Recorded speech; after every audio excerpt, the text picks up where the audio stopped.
welcome back to my channel. My name is Anne and welcome to my Brooklyn apartment. We are in the kitchen today because I am going to show you how I make pho from start to finish for two people to enjoy throughout the week.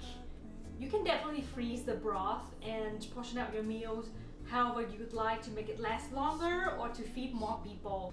Pho making is a lengthy process, so in order to make it worth your time and effort, I do recommend investing in a few things, especially get yourself a big pot like this to hold enough liquid and make yourself a big batch of pho broth. I got this pot in Vietnam back in February when I was there to visit my family for Lunar New Year. It is more like a steamer pot that you could steam a variety of things in here. It comes with a few different attachments and you can actually make bánh cuốn or the Vietnamese rice rolls from this. However, I'm just going to use the pot to make broth in today. I also have this pot. It is slightly bigger, same concept. It is a steamer pot. I got this one from 99 Ranch in Seattle a couple years ago when I used to live there. So these are the steamer attachments. This is what it looks like. I'm not going to use this pot today because it's just slightly too big. I don't believe there are any shortcuts. So do plan out your day accordingly as it could take from 6 to 8 hours. Let's go to the fridge and get all of the meats out. For pho, you do actually need high quality beef bones and variety of beef cuts. I went to H Mart and all I could find are these frozen beef leg bones. I also got a pack of tendon frozen beef. I love tendon in my pho, so I got myself a pack of this. And then I stopped by Food Bazaar and I was surprised by the meat selection this time. I got a pack of beef marrow bones with shank. I also got a pack of beef brisket, flat cut.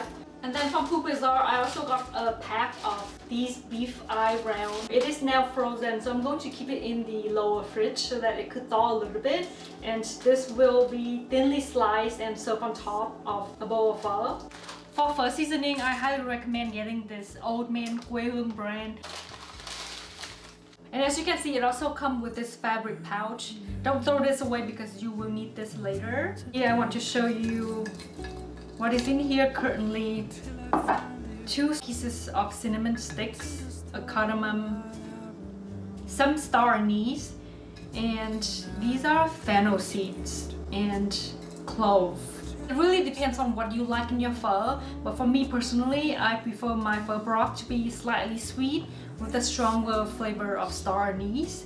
So I have some extra spices in here. I would definitely use a lot more cinnamon stick than what it is given, so I'm going to take probably 2 extra pieces out. Some more cloves, cardamom, and here I hope that it is star anise. Yes, I think I'm going to use 6 more star anise, considering how much broth I'm going to make. 2 more pieces of cinnamon sticks, 1 more cardamom, a little bit more cloves, just this much. Let me do a close-up. So for the seasoning of the pho broth, I do not use anything else but salt and sugar. This is rock sugar, this is iodized salt, and this is the brand. It's Red Cross iodized salt. You can also do diamond crystal kosher salt, rock sugar. I have a new pack right here, and this is the brand. I got this from the Chinese grocery store. And if you're familiar with any of the Vietnamese cooking, we use a lot of chicken bouillon, or this is the chicken powder to season pretty much all the broth. I do this at the very end.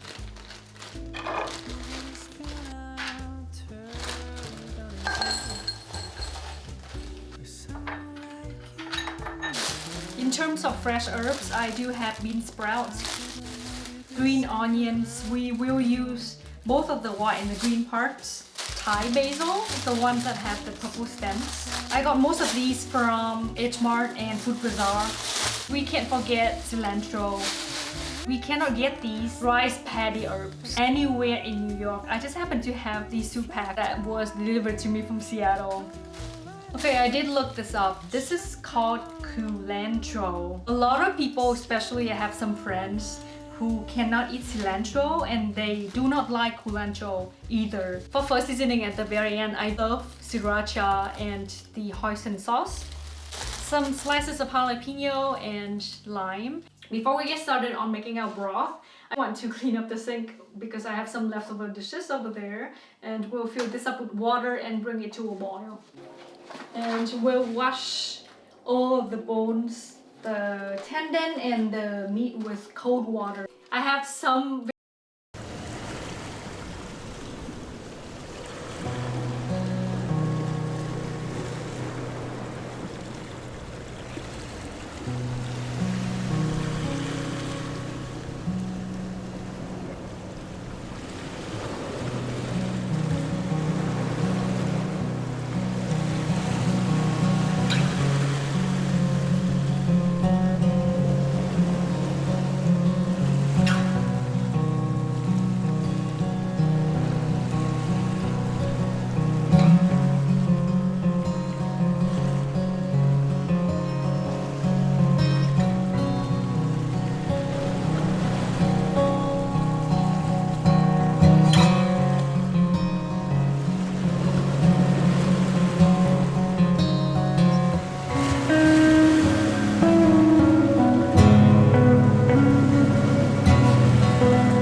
fill this whole thing up with water. You can use boiling water to shorten up the cooking time, and then of course season it with salt. I'm gonna add these radish pieces in here now. Water. You can use a small knife. I have this paring knife. I'm gonna peel off some of the blackbird pieces on the ginger and onions. Then you can rinse this and add directly into the pot. I would actually break this off into 2 pieces, like this, just so it's easier to work with. Something like this is good. Shallot. Since this is a really big piece of ginger and I do want to keep it big, just so it's easier to fish out at the end, I'm going to cut this in half lengthwise.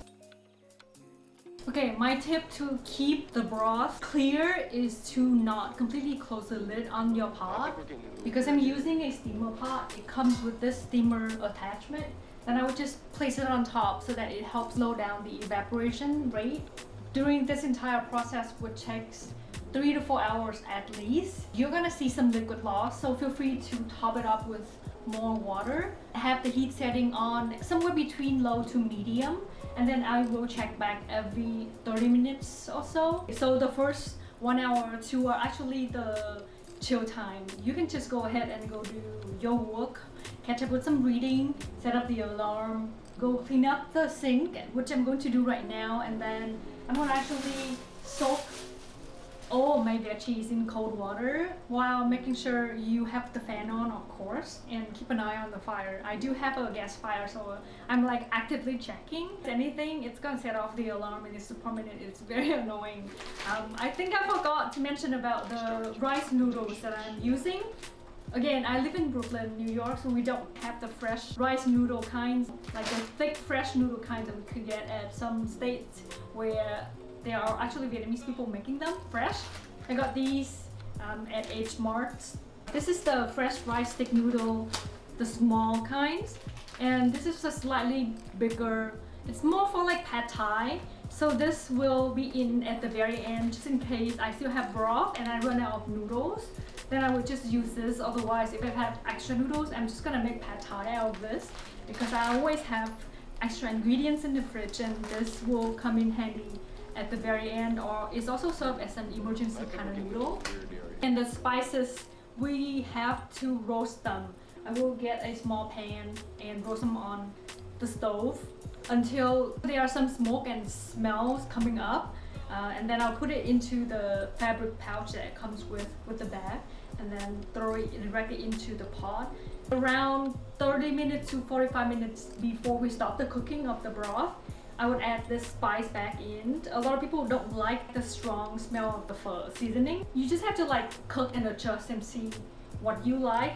But I personally am a fan of leaving this on for a little longer. And in fact, I actually throw these star anise directly into the broth, and it helps making the broth taste and smell more like star anise, which is kind of like my personal favorite.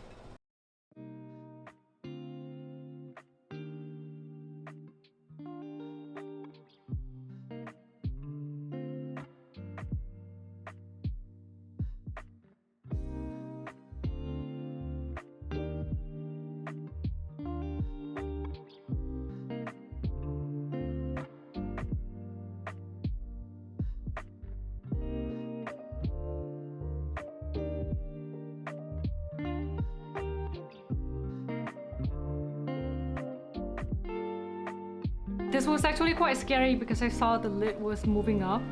Turns out this piece of tendon is expanding and it's coming out. I'm going to wait to soak the bean sprouts and the rice patty herbs at the very end. But I'm going to clean up the Thai basil and soak them as well. This is how I like to kind of separate the stems. So yeah, this colander fits perfectly on top of this IKEA stainless steel bowl, so I like to do that.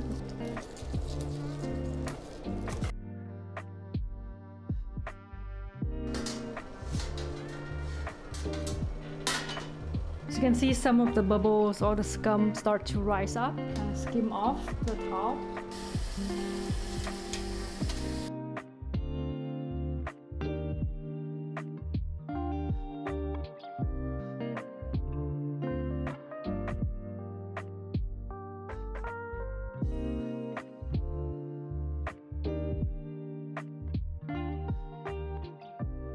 Okay, I'm gonna show you what the backyard patio space looks like, just because we have some downtime. It's very sunny out today. Here are some of my plants. Some of my orange wine bottles that I consumed last year. The rain and the snow got to it, and the packaging and the labels don't look as nice anymore. But yeah, that's some of my favorite bottles right there. I also have some plants here, there, and then here is my hay metal table and chairs that I picked up from Facebook Marketplace last year. And this is my little herb garden. I went to a local nursery and bought this used plastic herb container. These are all of my radish plants. I got a pack of 5 different types of radish seeds. My friend got me from France and I spread it from seeds. And I decided just to combine them all because it's way too hard to keep up with what kind is what. Hopefully some of these will give me something. So yeah, that's our backyard space. Very lovely and nice in the summer. I am going to go throw out the compost. It is just a block or 2 blocks away. It depends on what route I want to take. I will just be back soon and I will just lower the heat to its very minimum just in case. Fan is on. I want to show you what it's currently looking like. Very bubbly.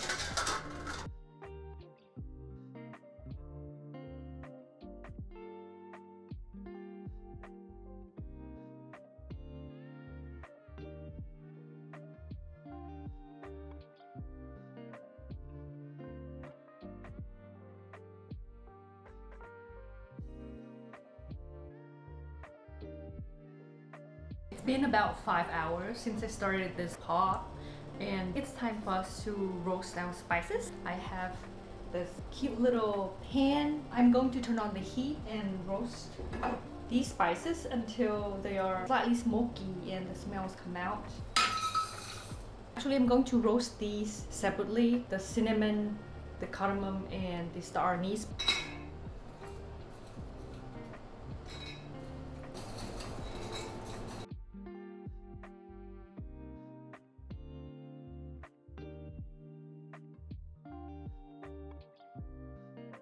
I'm going to prepare the bags just by opening it up.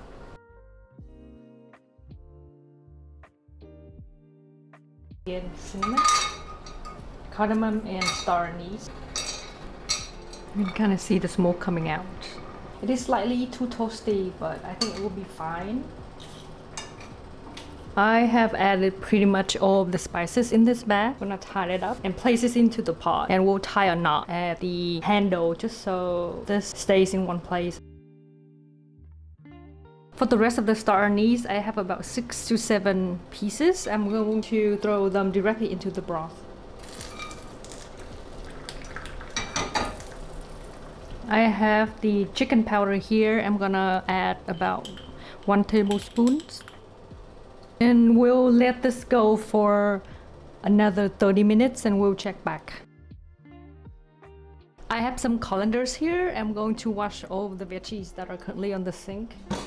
Green onions, cilantro, and basil. I'm going to soak half of the bean sprouts in this bag and probably just use half of these rice paddy herbs. Next, I'm gonna slice beef. You do want to slice it against the grain, so this is where the direction goes. You want to cut it like this. It helps if your beef is half frozen. So again, I took this out from the freezer this morning and leave it in the lower fridge, and now it's at a pretty good consistency. You could like easily slice it very thinly.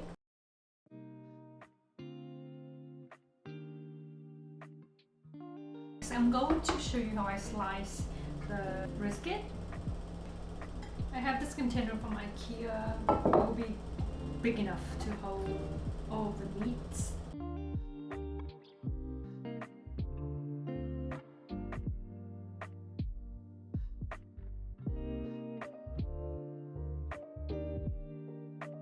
I want to show you the close-up of the brisket that I've sliced very thinly. I want to show you the tendon pieces and what they look like. I cut them slightly thicker. I do recommend storing everything in the fridge with the lid closed. When you are ready to eat, take the amount that you want to add to your bowl and heat these tendon pieces with the broth. Brisket can be eaten cold because as I cut them very thinly. Steak, you can also blanch it after you blanch your noodle, or you can also eat it raw by adding directly on top of a hot bowl of pho. I've gone ahead and arranged a veggie platter for our pho. It's got bean sprouts, freshly washed, some rice patty herbs, 2 pieces of lime because we have 2 people, slices of jalapeno. I love the flavor of the jalapeno, especially when you bite it. But a lot of people enjoy Thai chili, so I just have these 2 for decoration, but really they are way too spicy. And then a lot of Thai basil, culantro. So yeah, this is very, very pretty and fresh. I have also sliced up half of the yellow onion. I have the other half underneath. And this is green onions and cilantro. Some people throw the white parts directly into the broth and eat it sort of like half raw, half cooked with the beef fat. I am going to just slice it up thinly like this and add it on top. Kind of like keep it half raw, half cooked as well. And it's a really, really good way to add texture and flavor. Green onions and cilantro are essentials for any Vietnamese household. I have this herb container that has this separate part which actually keeps herbs stay fresh very long. Whatever that are left over from the meal, I usually just store them inside a Ziploc bag. This going to the freezer. We are at the stage where I have let this go for probably 45 minutes now, and it smells really, really good. And the broth has transformed from the light yellow color to now light amber honey color. So I am going to transfer the broth into this caraway pot here. We're just going to discard the spices. I'm going to use this pot and transfer all of the broth over.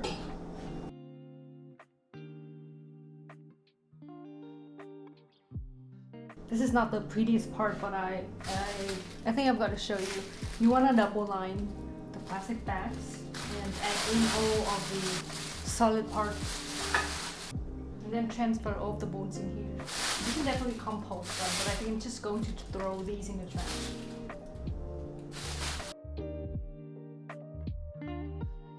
So this is the game plan. It is now 11:30 p.m. I am going to transfer all of the broth from this caraway pot and the Dutch oven to the big original pot that we use. I already made sure that I cleaned it very well. We are going to heat it up and do the final seasoning. I'm going to add some more salt, 3 to 5 tablespoons of fish sauce, and maybe a little bit of sugar if it can take more. We'll bring it to a boil and then turn it off. Wait until it cools down a little bit. Close the lid of the pot. Leave it outside overnight. And tomorrow you will see the fat solidified on top of the broth, and you want to remove that part enough so then the broth has some beefy flavor, all thanks to the beef fat. You don't want your broth to be too clean or too lean. I think personally for broth is much better the next day with a little bit of the beef fat left floating on top. So we will come back tomorrow and continue the vlog.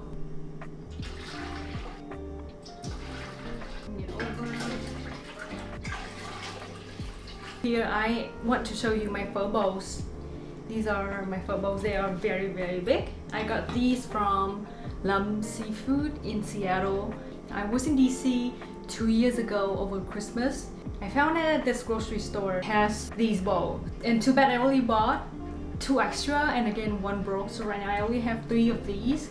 But these are really perfect. I hope that you could come across these bowls one day. And yeah, if you love a huge bowl of noodle soup, I highly recommend looking for bowls like this. Very thick and giant, like my hand. I'm actually gonna use ladles. I'm gonna do 2 of these. The sauce. We are going to go with this piece. 1 tablespoon of chicken powder.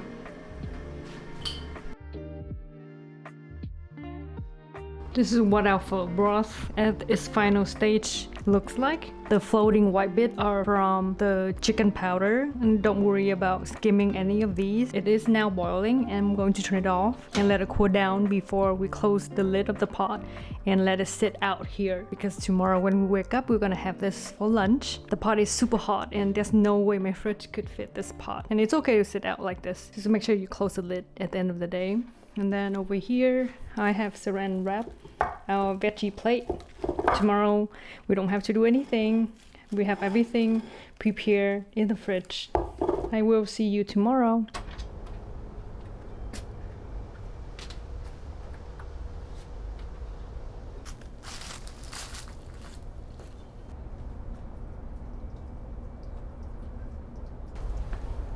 Hi, good morning. It is the next day.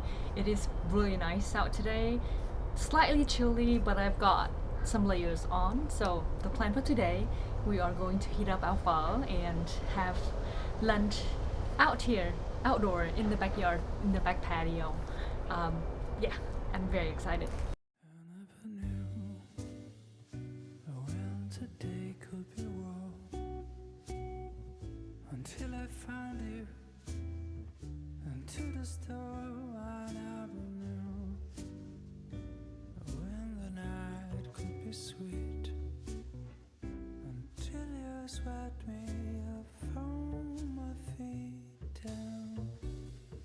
The rain sings, the cup smiles. He finds me with style.